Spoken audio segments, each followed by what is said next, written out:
In this clip, we will cover the mechanics for removing step markers when playing in hidden mode. During the reorganization phase, at the end of each turn, there is a return to pool step in which each player removes all steps from his units on the map and returns them to the appropriate pool for their formation. This would be a simple process if there were not some important exceptions where these steps will remain on the map. Steps are not removed from any unit on the map that meets one of the following 6 conditions. So let's go through this.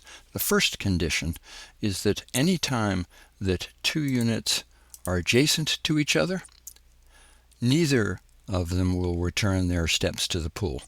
Each is a known quantity in contact at the front, and those steps are going to remain on the map. A second case where steps are not returned to the pool is when they have exited the map. Generally, these are steps that will count for victory points, and so they remain off the map. They're not returned to the pool. Anytime that a unit is revealed by walking into a real minefield, for as long as the unit is on the minefield, its steps are not returned to the pool. Those steps are fixed in that minefield, and they're not going to teleport anywhere else.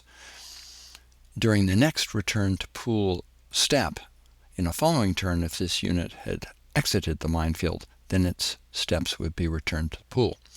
A similar case is when a unit is contaminated.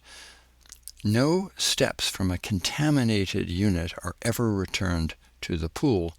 They would only be returned to the pool when the unit was decontaminated during a return to pool step. An edge case is when a unit is surrounded by enemy units and/or their zones of control. So this unit here is completely surrounded by NATO units and/or their zones of control, meaning their fields of fire. Therefore, it is pocketed, and the steps in this unit are not going to magically teleport outside of that pocket. So they would remain in place.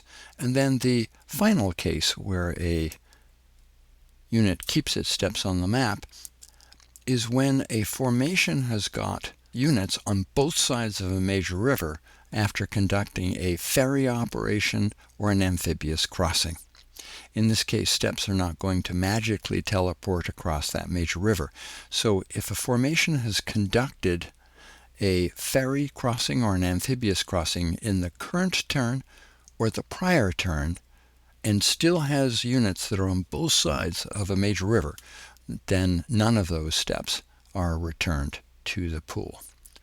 If this river crossing was more than 2 turns old, so if this is turn 4 and the river crossing had been conducted in turn 2, then all of the steps from any of its units would be returned to the pool. And that covers the return to pool step. And this concludes our set of clips on hidden mode.